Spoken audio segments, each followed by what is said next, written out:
नमस्कार, मैं हूं मनोज मुंतशिर और आज मेरी खुशी का ठिकाना नहीं है ये सोचकर कि अब जब मैं इस चैनल पर नमस्कार की मुद्रा में खड़ा होता हूं तो मेरी हथेलियां 10 लाख मित्रों के आगे जुड़ती हैं।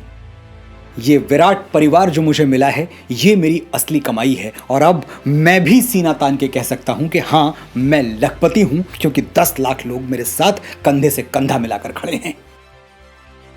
मैं आपको भीड़ नहीं मानता, फैन नहीं मानता, फैमिली मानता हूं और इसीलिए फैमिली के तौर तरीकों से ही ये चैनल ऑपरेट करता हूं।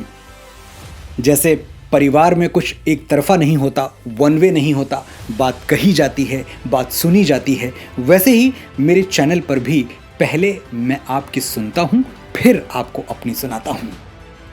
हल्दी घाटी और जौहर का आइडिया मुझे आप ही से मिला था। 2 साल से भी कम अवधि में अगर 10 लाख लोग हमारे साथ जुड़ गए, वो भी बिना किसी भड़काऊ कंटेंट या सेलिब्रिटी कोलैबोरेशन के, सिर्फ कविता, शब्द, साहित्य और राष्ट्रवाद के बल पर, तो मैं समझता हूं मेरा रास्ता सही है और मेरी पीठ पर आपका हाथ है। आपके हाथों का आभार व्यक्त करने के लिए आज मैं वही हाथ थामकर आपको एक फ्लैशबैक में ले जाऊंगा, यादों के गलियारे में। मैं बताऊंगा आपको कि हमारे चैनल पर जो 200 से भी ज़्यादा वीडियोस हैं उनमें मेरे दिल के सबसे करीब कौन से वीडियोस हैं। लेकिन पहले मैं ये बता दूं कि मैंने YouTube चैनल शुरू क्यों किया, क्योंकि ये सवाल मुझसे कई बार पूछा गया।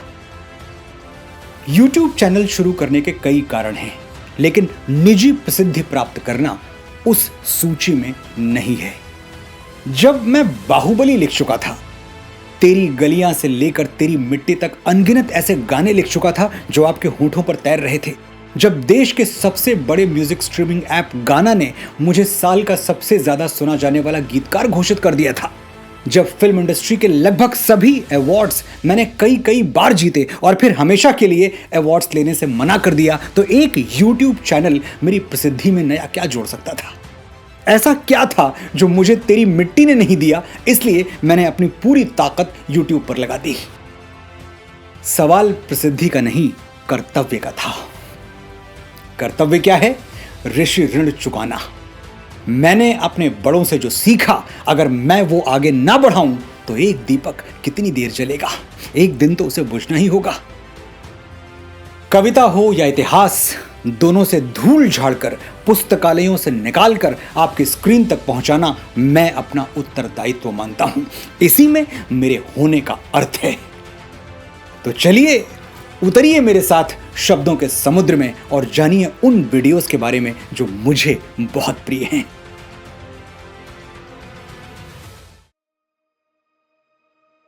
मेरा पूरा जीवन कहानियों, कविताओं, गजलों, नज़मों, दोहों और चौपाइयों के साथ बीता है। शब्दों की दुनिया कितनी सुंदर है, इसका अंदाजा वही लगा सकता है जिसकी खिड़कियां इस बगीचे की ओर खुलती हों। मैं तड़प उठता था ये सोचकर कि इस देश के अनगिनत लोगों को रश्मि रथी जैसे चमत्कार के बारे में पता ही नहीं है। कुछ लोग नाम तो जानते हैं, रश्मि रथी का भी और उसे रचने वाले दिनकर का भी, लेकिन उन पंक्तियों का स्वाद कभी नहीं चखा जो अमृत स्वरूपा हैं। याद कीजिए वो कर्ण का परिचय, जिसके पिता सूर्य थे, माता कुंती सती कुमारी, उसका पलना हुई धार पर बहती हुई पिटारी। वो सच्चे ज्ञानी, क्षत्रिय और ब्राह्मण की अद्भुत परिभाषाएं, ऊंच नीच का भेद न माने वही श्रेष्ठ ज्ञानी है, दया धर्म जिसमें हो सबसे पूज्य वही प्राणी है, क्षत्रिय वही भरी हो जिसमें निर्भयता की आग, सबसे श्रेष्ठ वही ब्राह्मण है जिसमें हो तप त्याग। तेजस्वी सम्मान खोजते नहीं गोत्र बतला के, पाते हैं जग से प्रशस्ति अपना कर्तव्य दिखला के, हीन मूल की ओर देख जग गलत कहे या ठीक, वीर खींच कर ही रहते हैं इतिहासों में लीक। याद कीजिए जाति पूछे जाने पर वो कर्ण का निडर प्रत्युत्तर, जाति हाय री जाति, कर्ण का हृदय क्षोभ से डोला, कुपित सूर्य की ओर देख वह वीर क्रोध से बोला, जाति जाति रटते जिनकी पूंजी केवल पाखंड, मैं क्या जानूं जाति, जाति हैं ये मेरे भुजदंड। पढ़ो उसे जो झलक रहा है मुझ में तेज प्रकाश, मेरे रोम रोम में अंकित है मेरा इतिहास। वो अज्ञातवास की बाधाओं से पांडवों का लड़ना है, कौन विघ्न ऐसा जग में टिक सके वीर नर के मग में, मानव जब जोर लगाता है पत्थर पानी बन जाता है। वो दुर्योधन को कृष्ण की चेतावनी, जंजीर बढ़ाकर साध मुझे, हाँ हाँ दुर्योधन बांध मुझे, ये देख गगन मुझ में लय है, ये देख पवन मुझ में लय है, मुझ में विलीन झंकार सकल, मुझ में लय है संसार सकल, अमरत्व फूलता है मुझ में, संघार झूलता है मुझ में, द्रगहों तो दृश्य अकांड देख, मुझ में सारा ब्रह्मांड देख, भूलोक अतल पाताल देख, गत और अनागत काल देख, यह देख जगत का आदि सृजन, यह देख महाभारत का रण, मृतकों से पटी हुई भू है, पहचान कहां इसमें तू है। वो धन सत्ता और राजपाट का प्रलोभन दिए जाने पर कर्ण का दो टूक जवाब, जीवन का मूल समझता हूं, धन को मैं धूल समझता हूं। वो अर्जुन के बाणों से बिंधकर भीष्म पितामह का धराशायी होना, कुरुकुल का दीप ताज गिरा, थककर बूढ़ा जब बाज गिरा।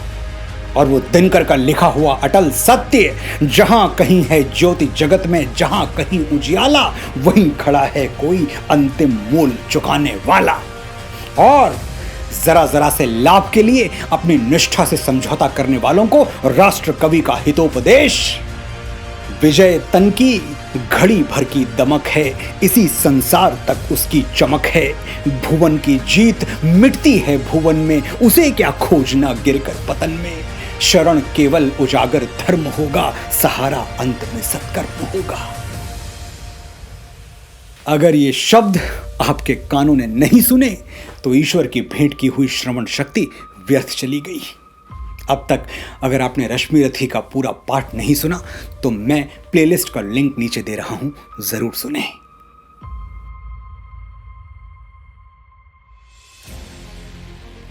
महाराणा प्रताप और अकबर की लड़ाई भारतीय इतिहास की महानतम शौर्य गाथाओं में शामिल है।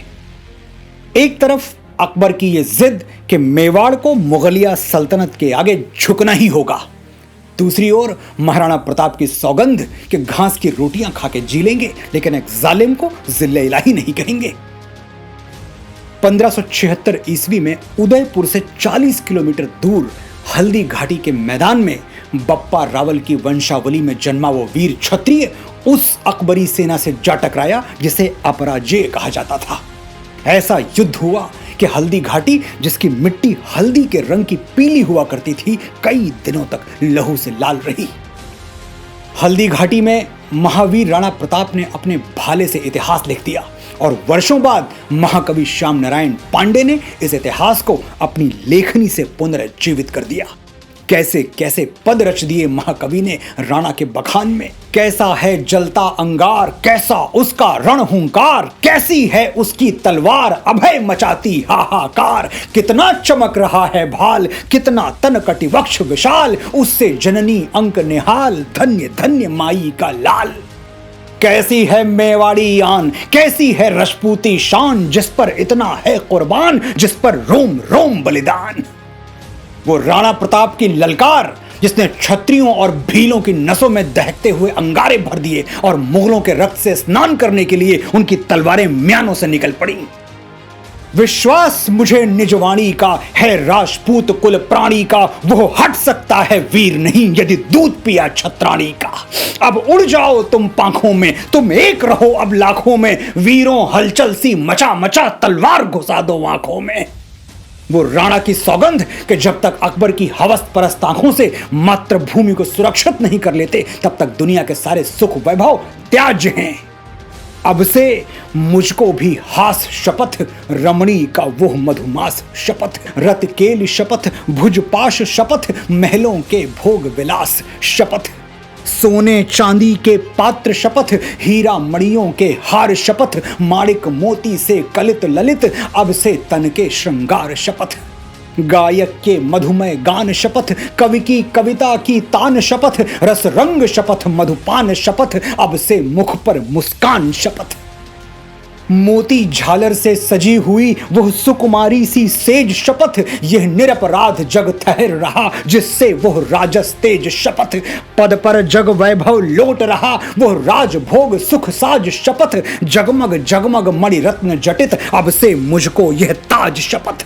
यह मुकुट तब तक नहीं पहनूंगा जब तक मेवाड़ के मस्तक पर चिंता की रेखाएं हैं, जब तक मेवाड़ के श्री चरणों की ओर बढ़ती मुगल बेड़ियां काट के फेंक नहीं देता तब तक राणा प्रताप न अपने बाल काटेगा न नाखून।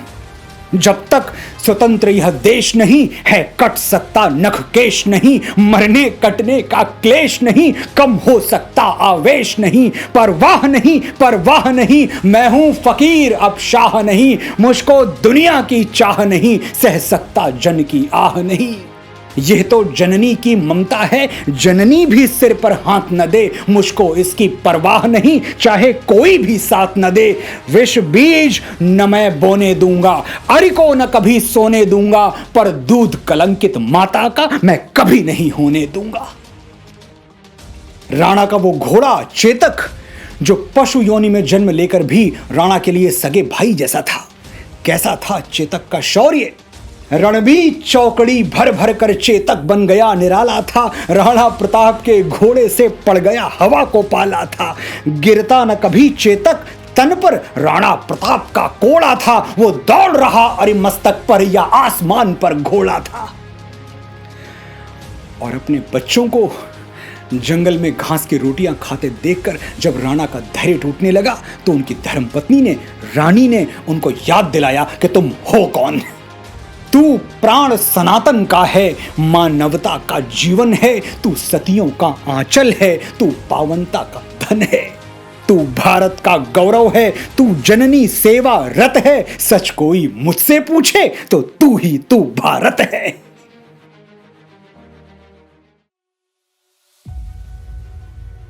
महाराणा प्रताप जैसे महावीर हमारी टेक्स्ट बुक्स के 4 पन्नों में सिमट के रह गए और हम मुगलों की महानता के झूठे किस्से पढ़ पढ़ के डिप्टी कलेक्टर बनते रहे। मुझे इस बात से तकलीफ हुई। मैं जितना पढ़ता गया उतना ही ये भेद मुझ पर खुलता गया कि हमारे असली नायक कौन हैं।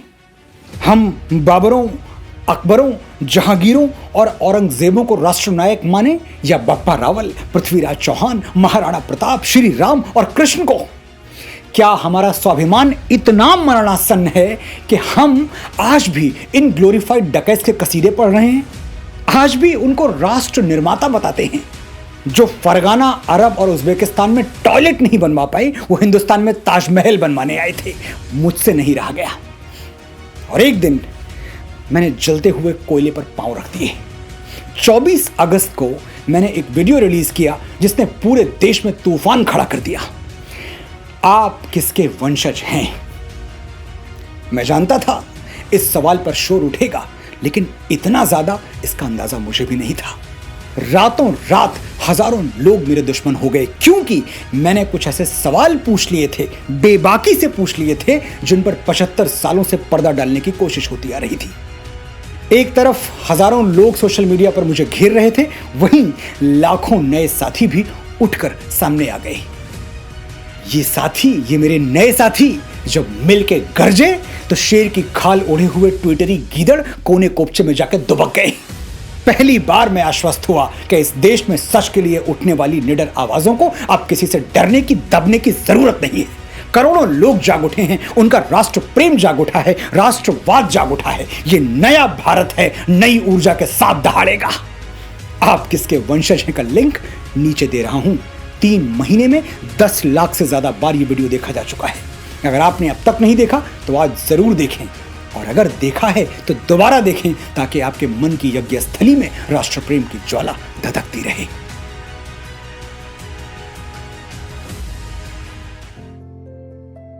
भारत की मानसिकता में एक बात सदियों से घुली हुई है, जो इंपोर्टेड है वो अच्छा है।